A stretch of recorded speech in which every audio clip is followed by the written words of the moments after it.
quisiera en el día de hoy empezar una serie de 3 sermones con el tema las responsabilidades de la comunidad de fe. Y quisiera empezar centrándonos en un pasaje específicamente en Hebreos capítulo 10, muy específicamente en el versículo 25. Hebreos 10, muy específicamente nos centraremos, por lo menos hoy, en el versículo 25. Y antes de leerlo, yo quiero empezar haciendo una pregunta para que puedas reflexionar en ella y en cuanto a tu respuesta delante de Dios. ¿Cómo tú crees que sería o que serían las bendiciones de Dios a tu vida si Dios respondiera a ti de la misma manera que tú respondes a Él? ¿Cómo tú crees que estaría tu vida si el Señor te diera, te bendijera de la misma manera en que tú lo haces con Él? Si el Señor se comprometiera contigo de la misma manera que tú te comprometes con Él. Y es una pregunta que yo sé, que yo entiendo que es muy válida hacernos en cuanto a nuestra adoración a Dios y nuestra entrega al Señor. Y solemos tener para una pregunta como esa muchas respuestas teológicamente válidas por una parte. Porque por una parte podemos decir, bueno, realmente en un total todos somos malos y no podemos, por más obras que hagamos, pagar lo que Dios ha hecho por nosotros. Teológicamente eso es correcto. Por más que hagamos, no vamos a igualar la bondad y la gracia y las bendiciones de Dios a nuestra vida, porque Él lo hace por gracia, no porque lo merecemos. Sin embargo, eso no es una excusa para yo dejar de entregarme al Señor. Es una excusa inválida. Se parece a una excusa que me dio una de mis hijas cuando la fui a corregir para darle una pela hace algunos meses. Que ella se peleó con su hermana y cuando voy, nosotros normalmente la sentamos o lo sentamos y le explicamos por qué le vamos a dar una pela. Cuando voy a sentarla le digo, mira, te voy a dar 3 correazos porque tú hiciste eso y eso. La primera respuesta que ella me dio fue una excusa como la que muchos de nosotros utilizamos. Pero yo lo hice porque es que ella me estaba dando primero. Yo le di en la cara porque fue que ella me quitó mi juguete, porque ella me hizo esto. Eso no es una excusa válida. Tu comportamiento malo no se puede excusar en que el otro se comportó de la misma manera. Cuando ella vio que no me pudo convencer de que le dejara de dar la pela de esa manera, la segunda respuesta que me hizo, hija de pastor, fue una respuesta teológica. Me dijo, papi, pero en verdad todos somos malos. Todos somos pecadores, tú eres pecador. Entonces, tú lo que debes aplicar conmigo es la gracia de Dios. Ja, ja, ja. Ja, ja, ja. Ja, ja, ja, ja. Esa respuesta que ella dio, inválida, porque ciertamente nosotros a veces solemos aplicar, decirles para reflejar la gracia de Dios, tú mereces esto, pero por hoy vamos a tener gracia. Tratando de aplicar la gracia de Dios. Pero eso no es una excusa ni siquiera para su mal comportamiento. Y yo entiendo que con las responsabilidades que tenemos delante de Dios, solemos ser los cristianos actuar de esa misma manera. Yo no he visto el primer caso de un creyente que diga, yo no quiero las bendiciones de Dios. Señor, ese trabajo que tú me mandaste, yo no lo puedo coger porque es que yo miré mal al jefe. O porque yo no hice tal cosa. No, las bendiciones de Dios, independientemente de cómo estemos caminando, independientemente de si actuamos mal o mi jefe actuó mal o mi esposo actuó mal, las queremos. Queremos un buen trabajo, un mejor trabajo. queremos buena provisión económica, queremos bienes materiales, queremos salud. Y cuando no lo tenemos, venimos a pedírselo, suplicándoselo a Dios. O sea que lo que es de parte de Dios, con eso no tenemos problema. Pero cuando la moneda se voltea, de mi respuesta al Dios bondadoso y misericordioso, ahí vienen las excusas. Y los cristianos de mucho tiempo y tal vez líderes, tal vez han escuchado muchas más excusas que yo. Yo no voy a la iglesia porque un compromiso con Dios, pero yo no voy a la iglesia porque tal hermano me habló mal. Yo no sirvo en tal ministerio, yo le estoy sirviendo a Dios.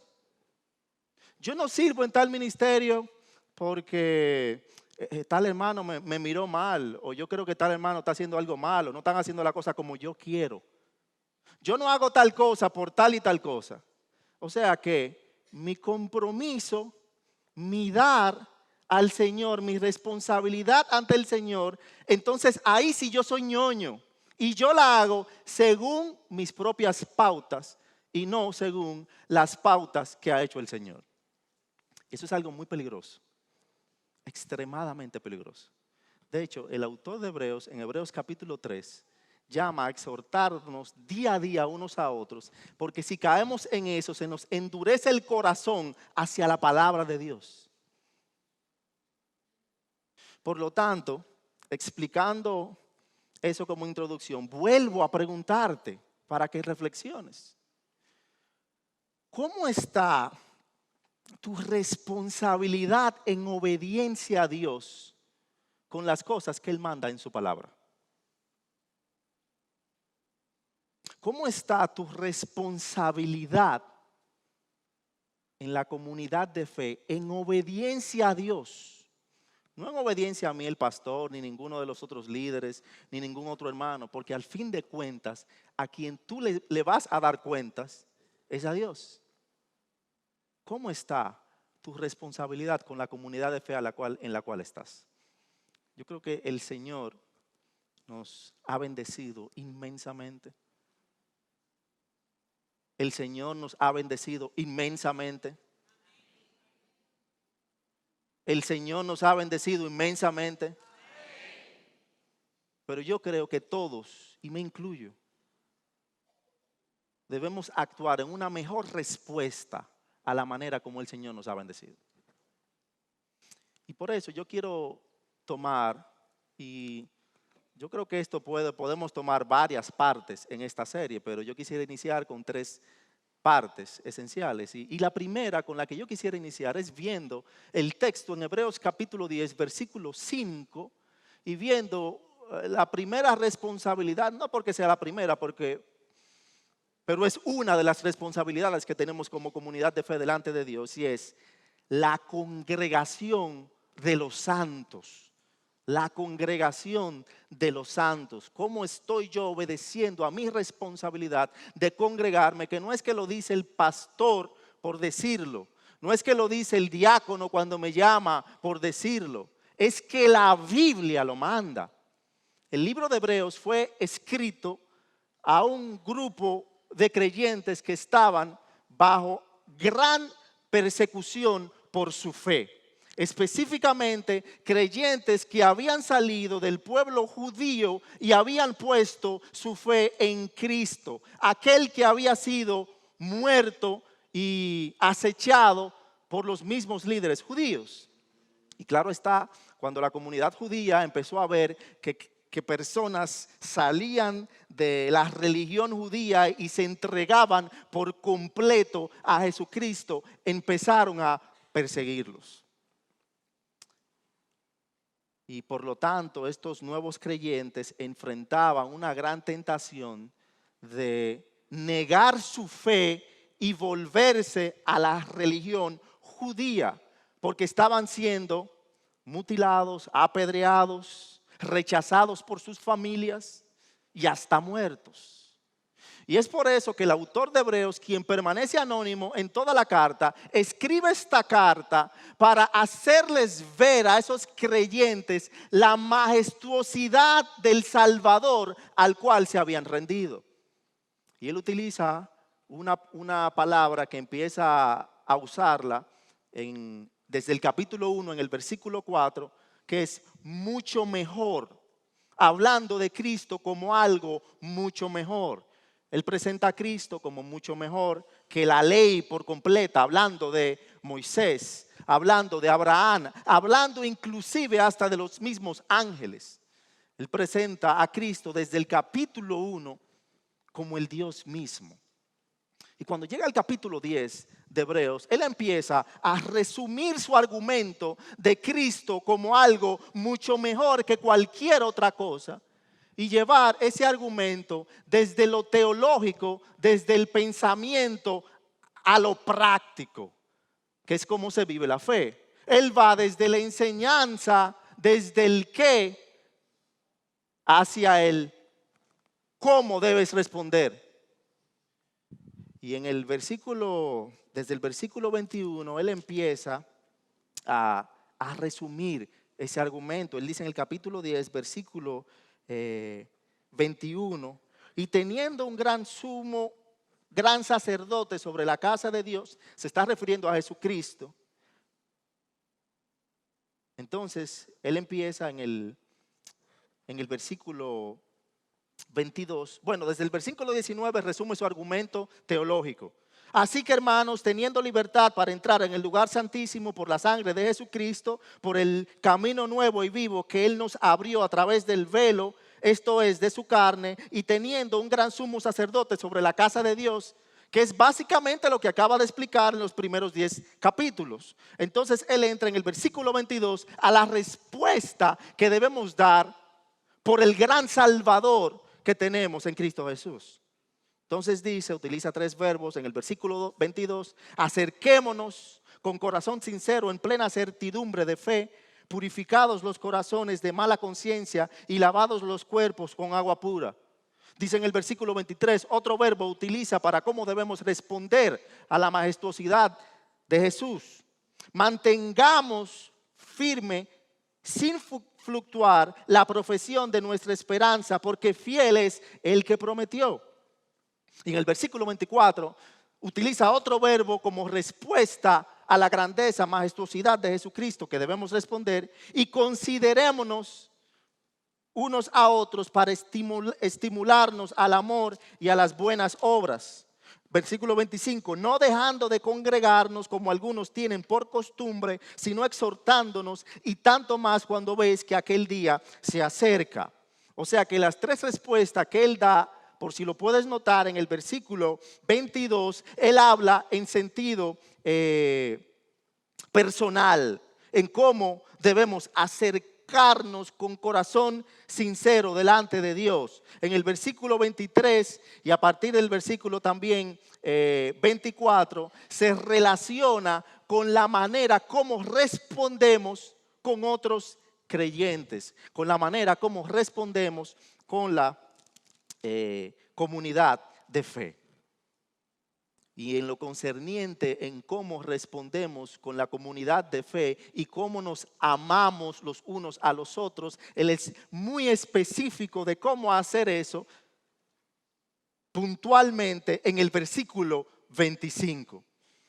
Y al hacerlo, él nos da la instrucción de la congregación de los santos, el por qué nos congregamos, el por qué hacemos esto varias veces en la semana. Y eso nos va a ayudar a tener, como el autor lo plantea aquí, como Dios lo tiene, un alto concepto, un alto estándar, una alta visión de la congregación de los santos, de esto que estamos haciendo aquí hoy.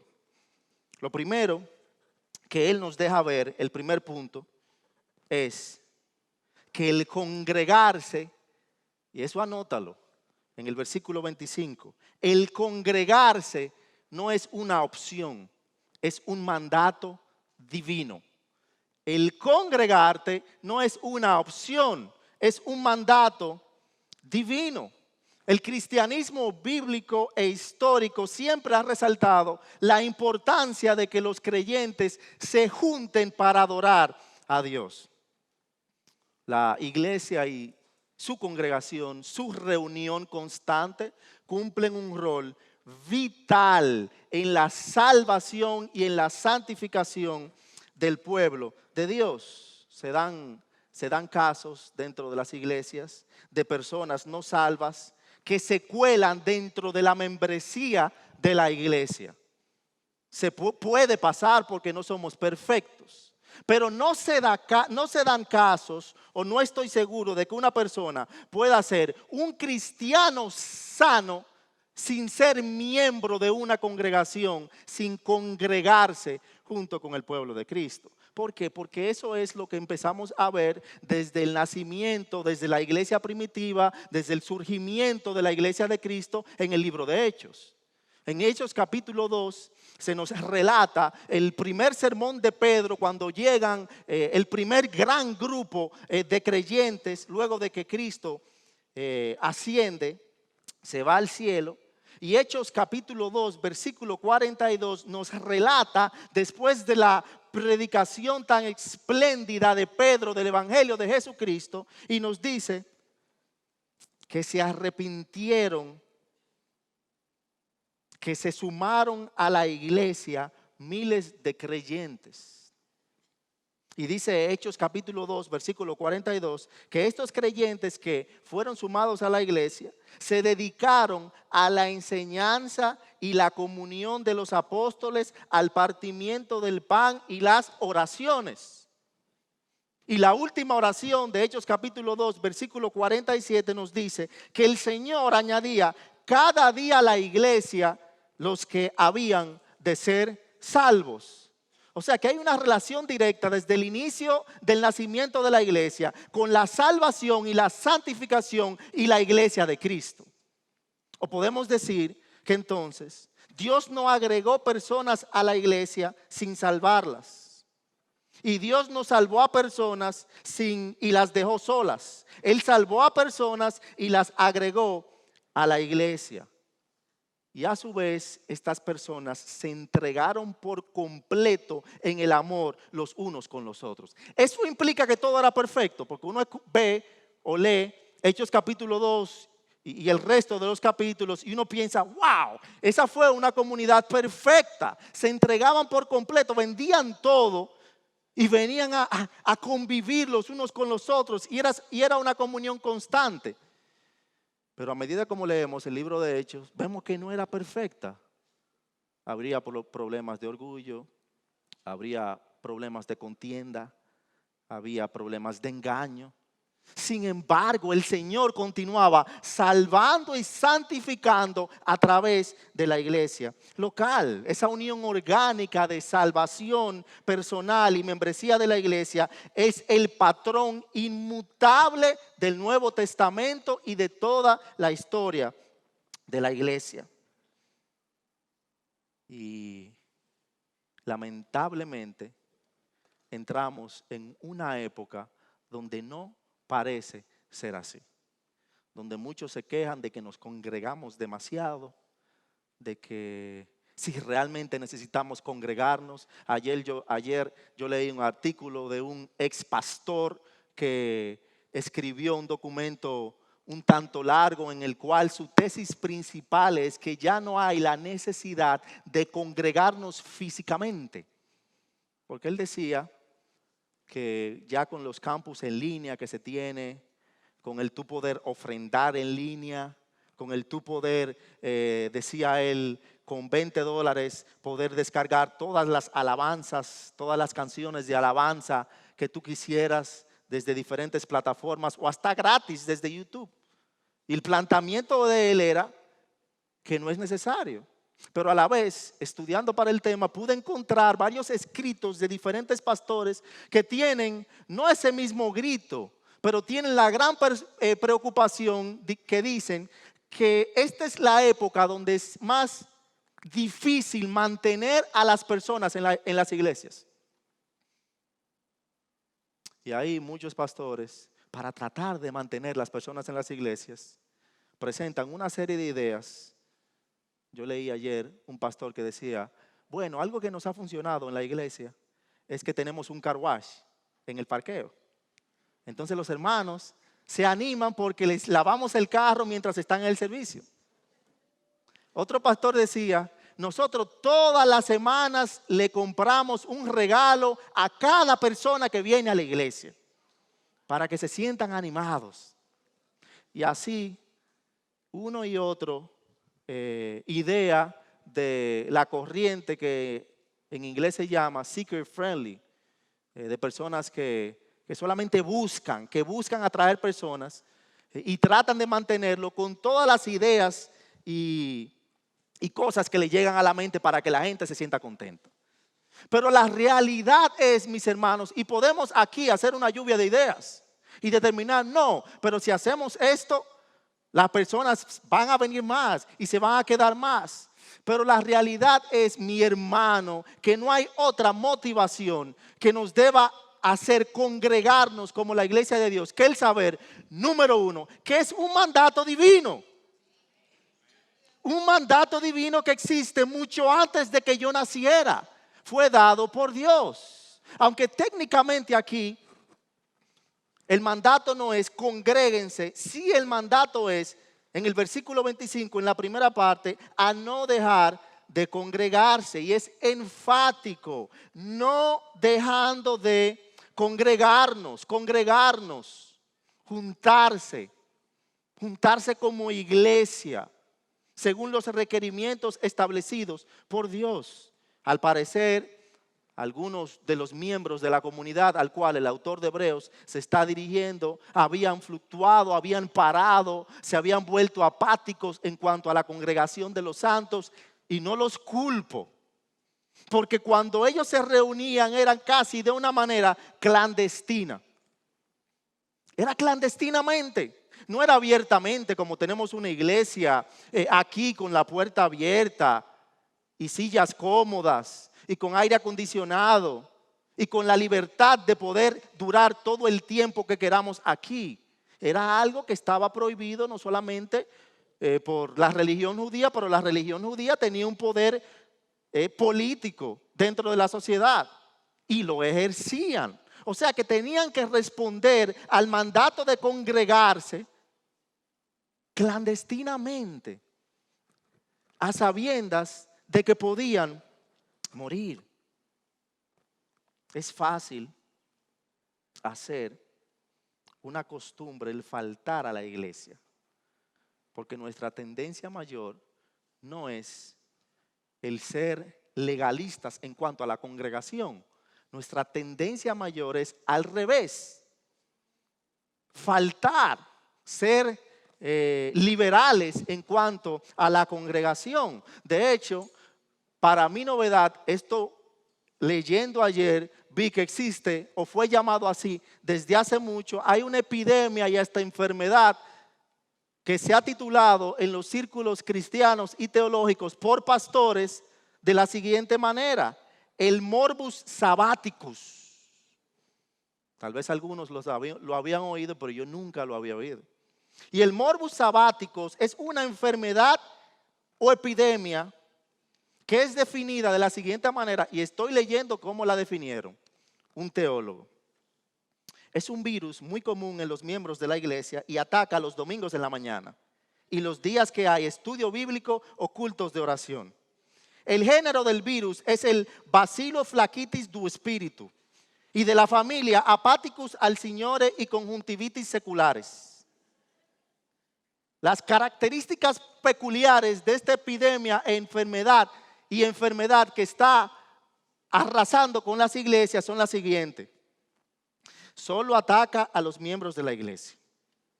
Nunca aparece otros días de la semana que no sea el día que hay reunión de la iglesia.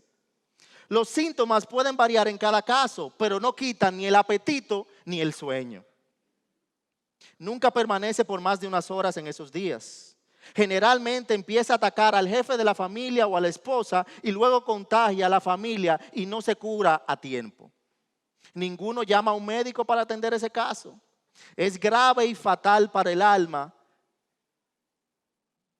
y no hay remedio humano, dice este artículo, para este mal. Lo único recomendado por Dios es un sincero arrepentimiento, confesar los pecados y humillarnos delante de Dios. Mis hermanos, a la luz del mandato bíblico que tenemos, nada puede sustituir rutinariamente mi reunión, mi congregación con los santos del Señor. Solamente piensa a la luz de este pasaje, la razón por la cual estos hermanos estaban dejando de faltar a la congregación de los santos era porque estaban siendo perseguidos por su fe. Porque podían descubrirlos dentro de la congregación y matarlos. Y eso, como a cualquiera de nosotros, nos daría miedo. No, pero yo prefiero quedarme en mi casa. Sin embargo, a pesar de ese peligro, el Señor no les está diciendo: está bien, mis hermanos, quédense en su casa y adoren y alaben cada uno de manera personal. Independientemente de lo que estaba pasando, el Señor, a través de quien escribe la carta de Hebreos, les está diciendo: no dejen de congregarse. No dejen de congregarse como algunos tienen por costumbre. O sea que si el Señor no los excusó a ellos para dejar de congregarse, yo no creo, mi hermano, que el Señor nos excuse a nosotros por las cosas vanas por las cuales faltamos a la congregación de la iglesia. Yo no lo creo. Porque si a personas que están siendo perseguidas por la fe, Él le dice: no dejen de congregarse, como algunos tienen por costumbre. Por las banalidades por las cuales solemos faltar a la iglesia, yo no creo que el Señor nos excuse. El llamado a constantemente congregarnos puede sonar legalista y obsoleto en medio de esta generación liberal, pero es mandado por Dios. Su concepto es tan alto de la reunión de los santos que ni aun aquellos que están siendo perseguidos, Él les da excusa para que no se congreguen. ¿Significa esto, pastor, que yo debo asistir a cada reunión y servicio que celebra la iglesia? Y te lo respondo de la siguiente manera: si estás ausente y otros no saben dónde estás, pero tu ausencia no les sorprende, probablemente estás desobedeciendo a Dios en este mandato.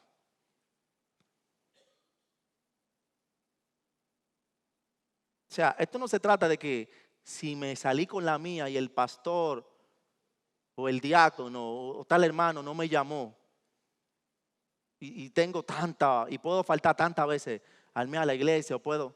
Eso no se trata de eso. Se trata de que tú estás desobedeciendo a Dios.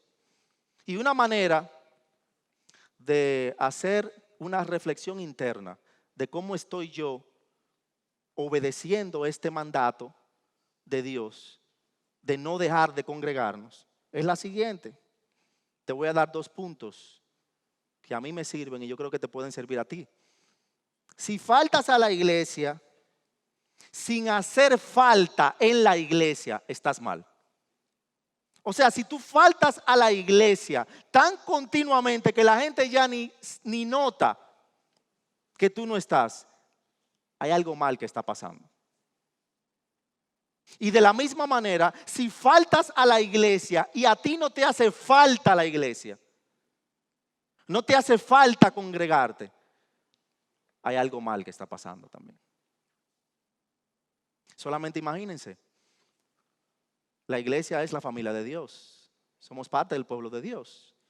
Yo me fui de viaje hace unas semanas y estuve por 12 días fuera del país, alejado de mi familia. Mientras yo estaba allá, no importando lo bonito que era donde yo estaba, no importando lo cómodo que era donde yo estaba, yo extrañaba a mi familia. Yo extrañaba a Yamel, mis hijos. Eso es lo normal. Si no pasara eso en mí, yo tengo problemas. Cuando un padre se va o una madre se va y se queda largo tiempo fuera de su casa y dicen: a mí no me hace falta. Mira, no importa lo moletosos que sean los muchachos, no importa que tanto desorden hagan, hasta eso tú lo extrañas. Yo extrañaba a Manu que venga a levantarme en la mañana saltándome en la cama. Y extrañaba hasta detrás de Mateo, siguiéndole con todos los desórdenes que hace. Y de la misma manera, mi familia me extrañaba. Mateo me dice, Yamel, que salía buscándome por todos los lados. Los niños querían hablar conmigo. Es lo normal. No es que yo sea especial, eso pasa en todas las familias. Pues debe pasar en la iglesia. Debe pasar en la iglesia. Si eso no está pasando, entonces hay algún problema. Y bueno, entonces puede que estés aquí y digas, yo saqué 100 ahí, porque yo siempre estoy en la iglesia, siempre me siento donde todo el mundo me vea. Yo tengo un 100 ahí, pastor. Yo estoy bien con congregarme. Cuando yo salgo, cuando yo no estoy, yo llamo a alguien, y cuando falto también alguien me llama. O sea que ahí, en el no dejar de congregarme, yo tengo un 100. Que puede ser que haya algunos casos así aquí.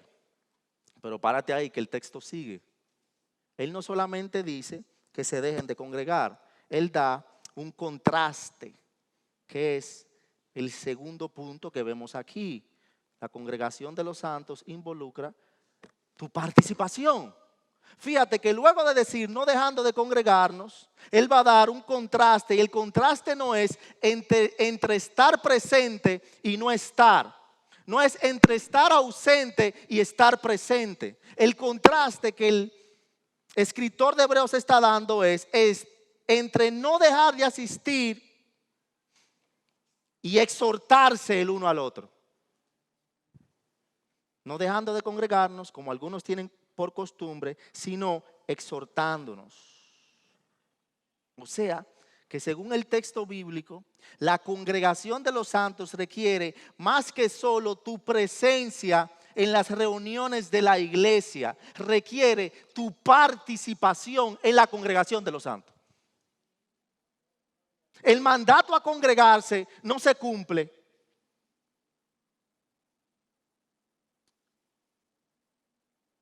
calentando las sillas.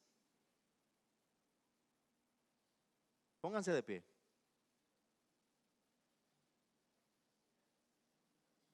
¿Estamos todos de pie? Pongan la mano en su silla donde ustedes estaban sentados. Siéntense. ¿La notaron calientita? ¿La notaron calientita? Eso no cumple el mandato de dejar de congregarse. Eso no cumple ese mandato, calentar la silla. Lo que el autor de Hebreos está diciendo aquí es, no dejando de congregarnos como algunos tienen por costumbre, sino exhortándonos. Esa palabra, exhortándonos, es la misma palabra que se traduce como predicar, parakaleo, en griego. Y habla de alentar, de instruir, de levantar, de aconsejar, de animar. Pero todo basado no en la palabra del hombre. Porque en todo el contexto del uso de esa palabra en el Nuevo Testamento, parakaleo, predicar o exhortar, se hace en conjunto con la palabra de Dios. Y a eso es a lo que el escritor de Hebreos se está refiriendo aquí. Pablo en Tito capítulo 1 versículo 9 utiliza esa misma palabra cuando dice, reteniendo la palabra fiel, la palabra de Dios, que es conforme a la enseñanza, para que sea capaz también de exhortar, de parakaleo, con sana doctrina, y refutar a los que contradicen. También es la misma palabra que utiliza Pablo en Colosenses capítulo 3, versículo 16, para hablar de lo que debe morar, lo que debe rodear la comunidad de fe. Y él dice, la palabra de Cristo more en abundancia en vosotros, para que enseñándoos y exhortándoos, parakaleo, de nuevo la misma palabra, unos a otros en toda sabiduría, cantando con gracia en vuestros corazones al Señor. O sea que nuestra comunión al juntarnos debe de ser no solamente de la visión de consumidor que se ha reflejado en las iglesias en los últimos años, de yo venir a buscar la silla más cómoda, sentarme, ver si van a cantar lo que ellos quieren, lo que yo quiero, si va a tocar o a dirigir quien yo quiero, si va a predicar quien yo quiero, si el servicio va a durar más de lo que yo quiero. No se trata de eso. Esa es una visión secular, fuera de la palabra de Dios, de la congregación de los santos. Es una visión de espectáculo. Queremos tratar la iglesia como los espectáculos a los cuales vamos. Yo voy al cine con mi esposa, ya uno trata de comprar las taquillas en línea. Tú no quieres estar cerca de mucha gente, tú no quieres que te hablen. A mí no me gusta que me hablen mucho cuando estoy viendo una película, porque me distraigo. Yo quiero estar centrado en la película. Y si la película está durando mucho, yo chequeo y veo, mira, esa película va a durar 120 minutos. Y si no me gusta, me paro y me voy. Eso es en los espectáculos seculares, la cosa que uno va secularmente fuera.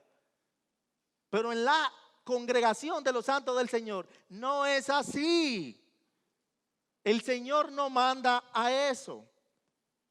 En consecuencia, mis hermanos, viendo el contraste que da el escritor de Hebreos en cuanto a no dejar de congregarnos y a exhortándonos, en cuanto a tu presencia, mi hermano que estás aquí, yo saqué algunas conclusiones. Estamos en desobediencia al mandato de Dios cuando yo llego tarde y me voy temprano de la congregación de los santos. Yo estoy en desobediencia a la palabra de Dios porque no nos estamos exhortando. Yo estoy en desobediencia al mandato de Dios cuando llego a la iglesia y me quedo afuera dando vueltas, haciendo o esperando que ya mi familia se vaya.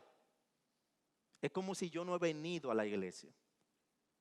Yo estoy en desobediencia al mandato de Dios cuando vengo a la iglesia con una mala actitud. Yo estoy en desobediencia al mandato de Dios cuando soy apático o indiferente con mis hermanos. Y claro está, nosotros somos una iglesia mediana. Yo sé que el domingo no te va a dar el tiempo para tú exhortar a todos tus hermanos. De eso estamos conscientes. Pero por lo menos con algunos tú debes poder hablar y exhortar. Y sobre todo en una iglesia como la de nosotros, que desde hace mucho tiempo, por un tiempo se paró y después se volvió a hacer. Nosotros como iglesia, en la mitad del servicio, no es que damos un receso. No es un receso porque no podemos estar 2 horas pendiente a algo. No es un receso para que usted solamente vaya a tomar café. Es un tiempo de comunión. A veces se nos pasa cuando damos los anuncios y decimos receso. Pero el término real es tiempo de comunión. Que no es para que tú te quedes sentado. No, es para que tengas comunión. Porque entendemos que muchas veces el servicio se acaba y uno quiere ir a comprar el pollo, que dejé esto haciendo. Lo entendemos. Pero queremos obedecer al Señor en la comunión de los santos y proveer la oportunidad para eso. O sea que si yo hago cada una de estas cosas, yo estoy en desobediencia al mandato de Dios de no dejar de congregarme. Yo puedo estar presente sin estar congregándome. Y eso es desobediencia a la palabra de Dios. Entonces, pastor, el verso nos da 2 explicaciones claras que nos pueden penetrar con convicción en cuanto a nuestra respuesta en obediencia a Dios. Pero hay una esperanza dentro del versículo. ¿Cómo puedo yo, porque nos pasa y puede pasar, cómo puedo yo quitar mi apatía en cuanto a la congregación de los santos? ¿Cómo puedo yo mejorar? ¿Cómo puedo yo crecer en amor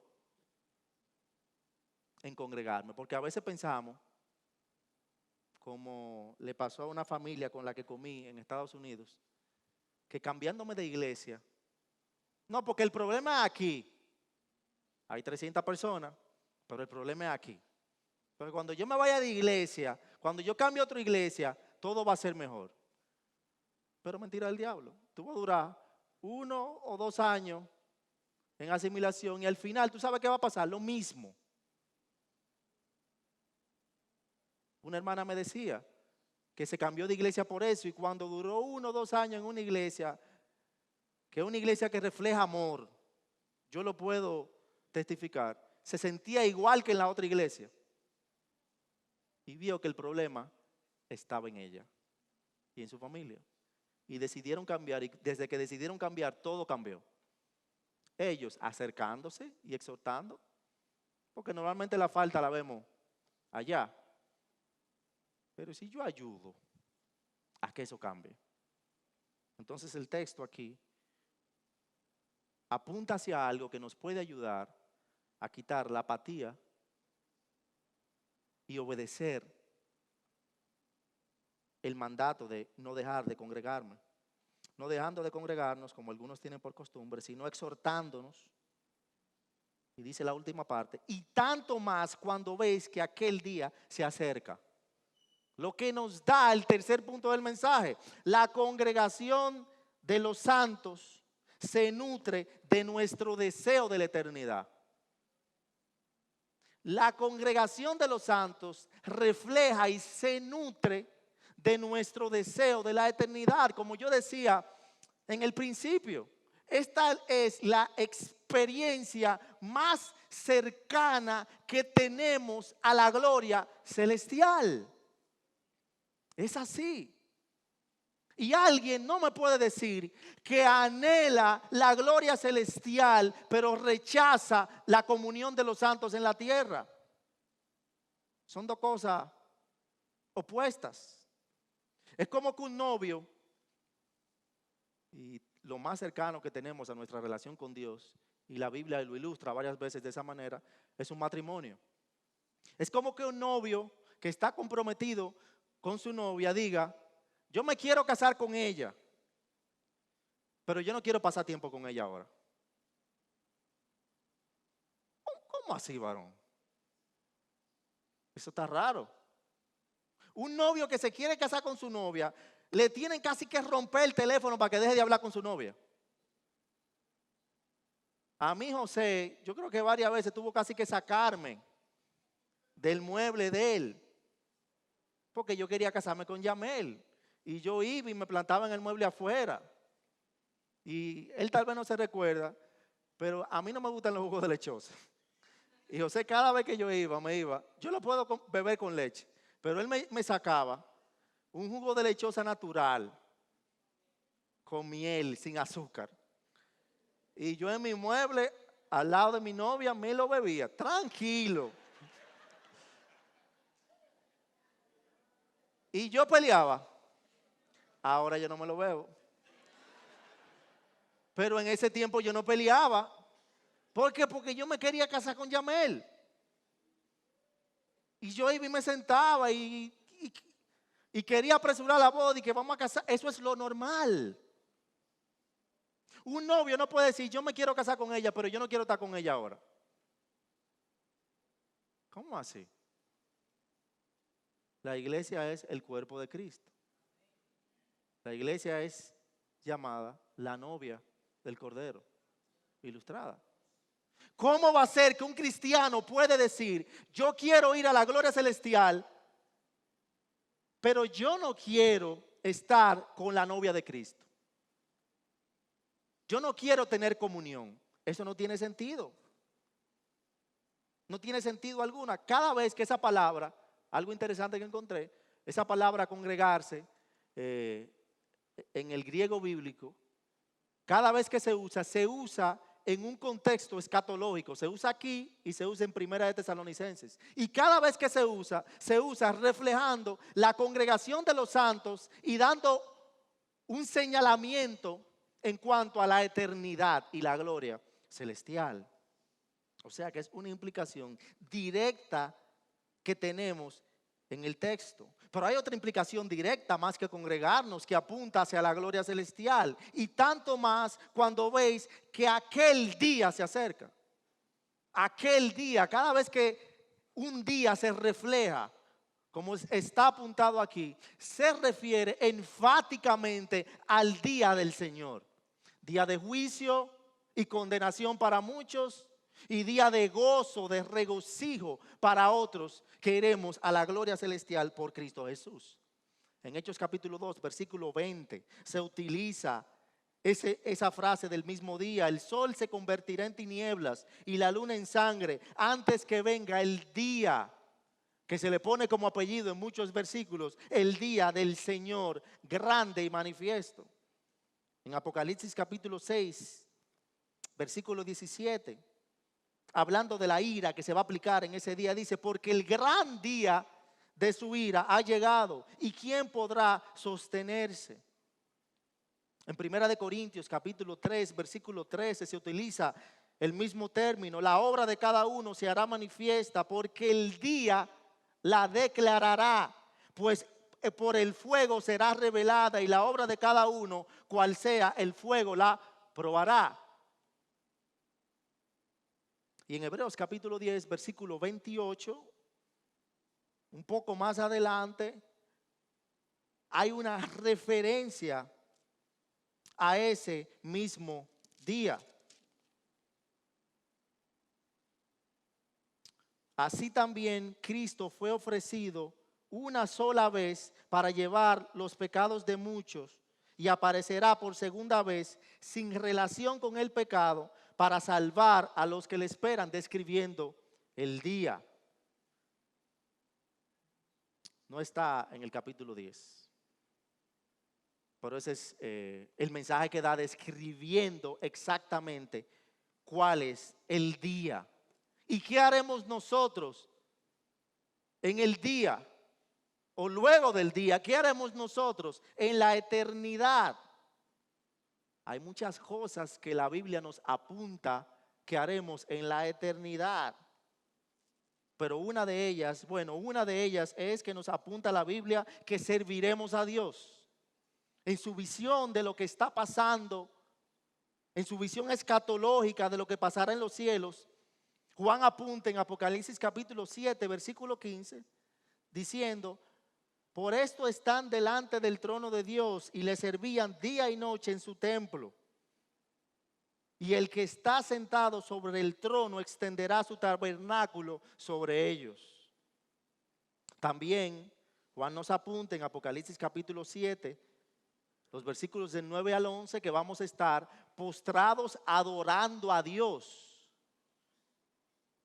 Dice Apocalipsis 7 desde el versículo 9: después de esto miré y he aquí una gran multitud, la cual nadie podía contar, de todas naciones y tribus y pueblos y lenguas, que estaban delante del trono y en la presencia del Cordero, vestidos de ropas blancas y con palmas en las manos, y clamaban a gran voz diciendo: la salvación le pertenece a nuestro Dios, que está sentado en el trono, y al Cordero.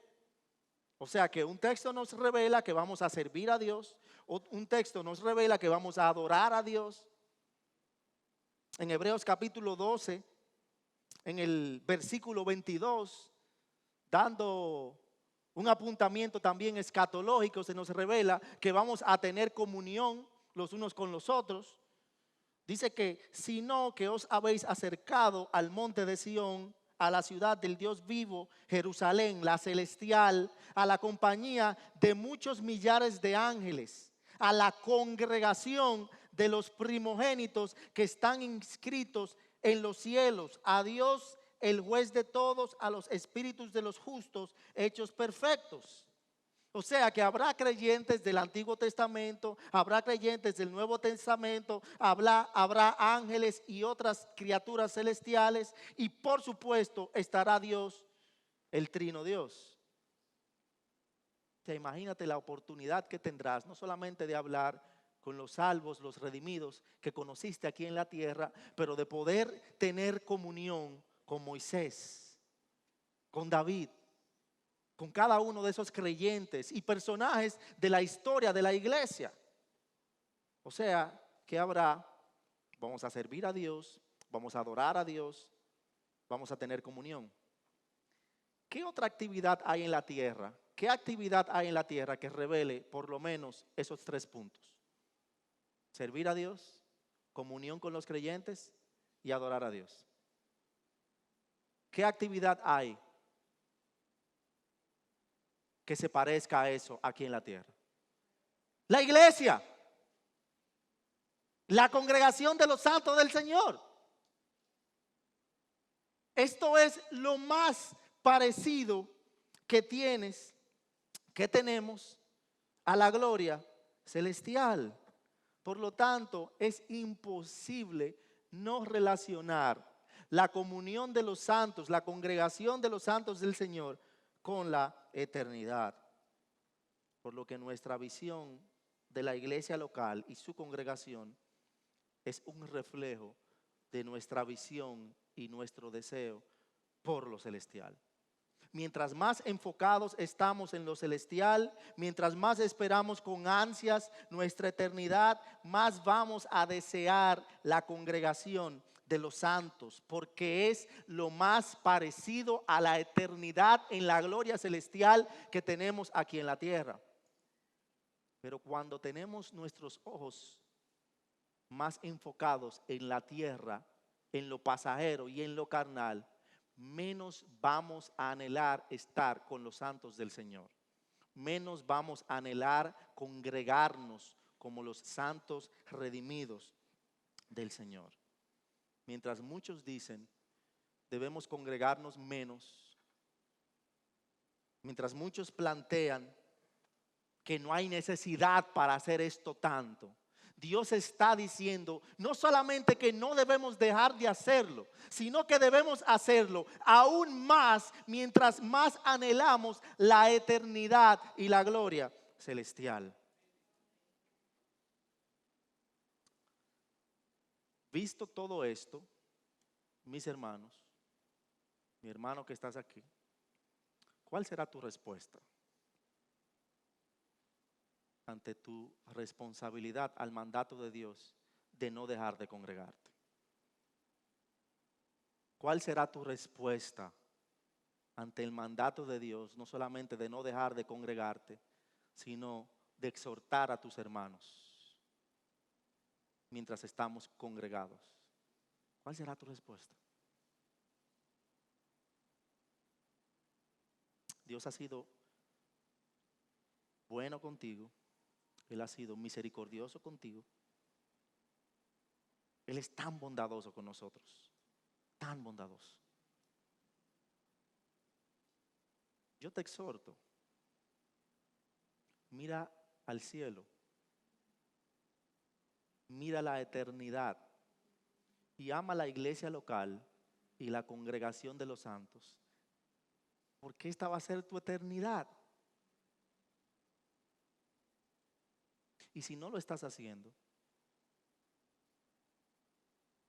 ríndete ante Dios, pídele perdón y busca cambiar. No nos queda de otra. Tenemos oportunidad. Tenemos gracia delante de Él.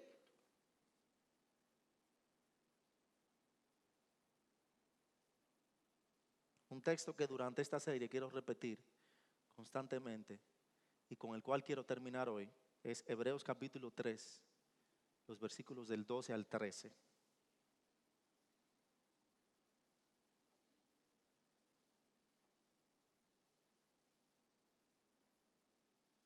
Porque es algo que nos puede pasar muy fácilmente.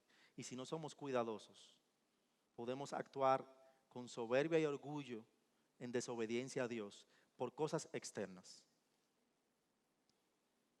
Mirad, Hebreos 3:12, mirad, hermanos, que no haya en ninguno de vosotros corazón malo de incredulidad para apartarse del Dios vivo.